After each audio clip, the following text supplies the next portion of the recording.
সোহাগ চাঁদ বদনি দনি নাচো তো দেখি, সোহাগ চাঁদ বদনি দনি নাচো তো দেখি। হা হা হা হা হা, ইলিশ মাছের গন্ধ পাচ্ছি। বাবা বাবা, কে জানি এত রাতে ইলিশ মাছ নিয়ে এদিক দিয়ে যাচ্ছে। খাবো খাবো, ইলিশও খাবো, ওই বেটার ঘাড়ও মটকিয়ে খাবো।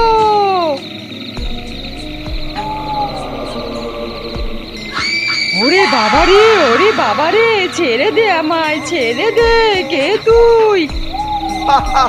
আমি হলাম ফকির কালাচান, তুই এসেছিস আমার ইলিশ মাছ খেতে। ছেড়ে দে আমায়, ছেড়ে দে। তুই সোনা হীরা মুক্তা যা চাস তোকে আমি তাই দিব, আমার কোনো গতি করিস না, ছেড়ে দে আমায়। আরে বুকা ডাইনি পিশাচ, আমার কিচ্ছু চাই না, কিন্তু আজ আমি তোকে ছাড়বো না। ও বাঁচাও বাঁচাও। যা, তোকে আমি কুমির বানিয়ে দিলাম, এখন থেকে তুই ওই ডুবার মধ্যেই থাকবি, যা।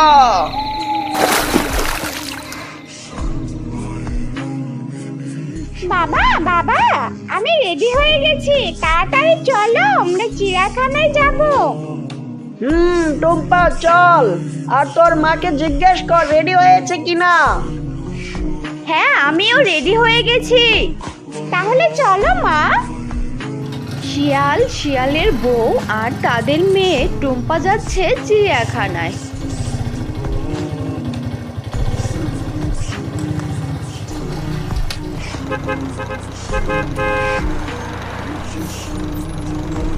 হঠাৎ রাস্তায় একটা বাস গাড়ির সাথে তাদের গাড়ির অ্যাক্সিডেন্ট হয়। শিয়ালের বউ সাথে সাথেই মারা যায়। শিয়ালের একটা পা কেটে যায় আর টুম্পা মাথায় আঘাত পেয়ে অজ্ঞান হয়ে যায়। 2 দিন পর টুম্পার জ্ঞান ফিরে। টুম্পা চোখ মেলে দেখে সে হাসপাতালের একটি সাদা বিছানায় শুয়ে আছে।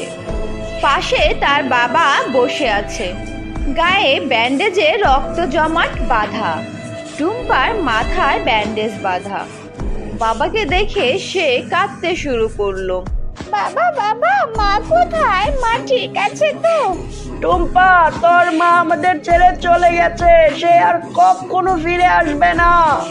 না বাবা, তা হতে পারে না বাবা, আমি আমার মাকে ছাড়া বাঁচবো না, তুমি আমার মাকে এনে দাও বাবা।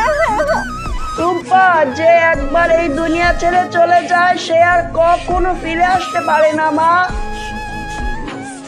বাবা, ও বাবা, তোমার পায়ে কি হয়েছে? টুম্পা, সেই অ্যাক্সিডেন্টে আমার পাও কাটা পড়ে গেছে। বাবা বাবা, তুমি কেঁদো না বাবা, তুমি কাঁদলে আমারও কান্না পায় বাবা। আমার ডাইনি মেয়ে, কোথায় গেলি তুই?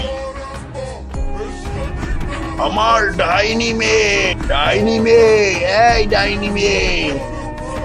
বাবা বাবা, এদিকে আসো, আমার শয়তান বাবা, এদিকে আসো। কিরে, তোকে কুমির বানালো কে? ফকির কালাচাঁদ নামের এক শিয়াল আমার এই অবস্থা করেছে বাবা, তুমি আমাকে এই জীবন থেকে মুক্তি দাও বাবা। ফকির কালাচান? ওরে বাবা, ওই তো অনেক ভয়ানক ফকির। দাঁড়া, দেখছি তোকে কিভাবে ভালো করা যায়। একটা উপায় আছে। কি উপায় বাবা? উপায়টি হলো এক নিষ্পাপ মা মরা শিয়ালের বাচ্চার মাথা খেতে হবে তোকে, তাহলে তুই আগের মতো হয়ে যাবি। তাহলে আমি এখানে ততদিন অপেক্ষা করব যতদিন না কোনো মা মরা শিয়ালের বাচ্চা খেতে পারছি। তুই থাক, আমি যাই, আমার অনেক কাজ আছে।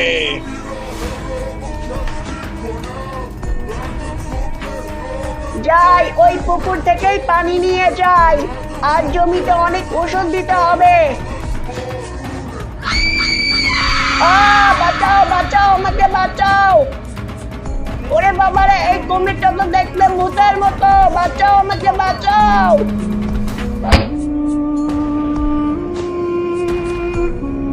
কি হয়েছে ভাই, কি হয়েছে ভাই? ওইখানে ভূতের মতো একটা কুমির আছে, এই দেখো, ওইটা আমার হাত খেয়ে ফেলেছে। বাবারে বাবা, কুমির ভূত! তাহলে তো গ্রামের সবাইকে সাবধান করতে হবে। বাবা, ঘরে তো খাওয়ার মতো কিছুই নাই।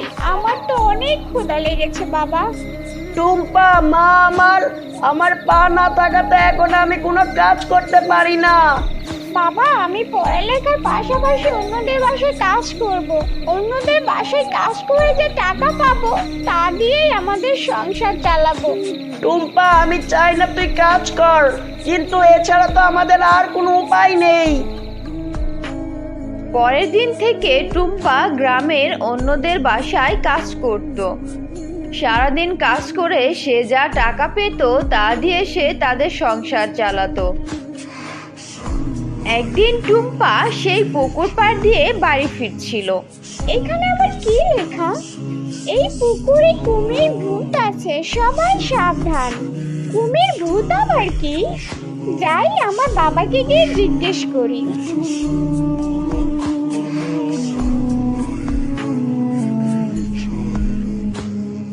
টুম্পা, এসেছিস? দে মা দে, কি এনেছিস দে, আমার অনেক ক্ষুধা লেগেছে। আচ্ছা বাবা, কুমির ভূত কি? কুমির ভূত? টুম্পা, তুই কি ওই পুকুরে থাকা কুমির ভূতের কথা বলছিস? হ্যাঁ বাবা। মা, কুমির ভূত যাই হোক, তুই কিন্তু ভুলে ওই পুকুরে নামিস না, মনে যেন থাকে। আচ্ছা বাবা। একদিন গ্রামের সবাই মিলে পুকুর পাড়ে একটা ফাঁদ তৈরি করে যাতে সেই কুমির ভূতটাকে ধরতে পারে। কাজ হয়ে গেছে, এখন সবাই বাসায় চলো। কাল সকাল সকাল সবাই এখানে এসে পড়ো, ওকে? বাবা, আমি কাজে যাই। আচ্ছা মা, তাড়াতাড়ি চলে আসিস। অনেক ক্ষুধা লেগেছে, আজ অনেক দিন হলো কিছুই খেতে পারছি না। একটা প্রাণীও এদিকে আসে না। যাই একটু পাড়ের দিকে যাই।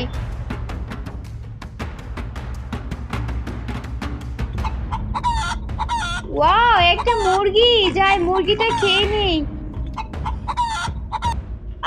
আটকে গেলাম, এটা তো কেউ আমাকে ধরার জন্য ফাঁদ পেতে রেখেছে।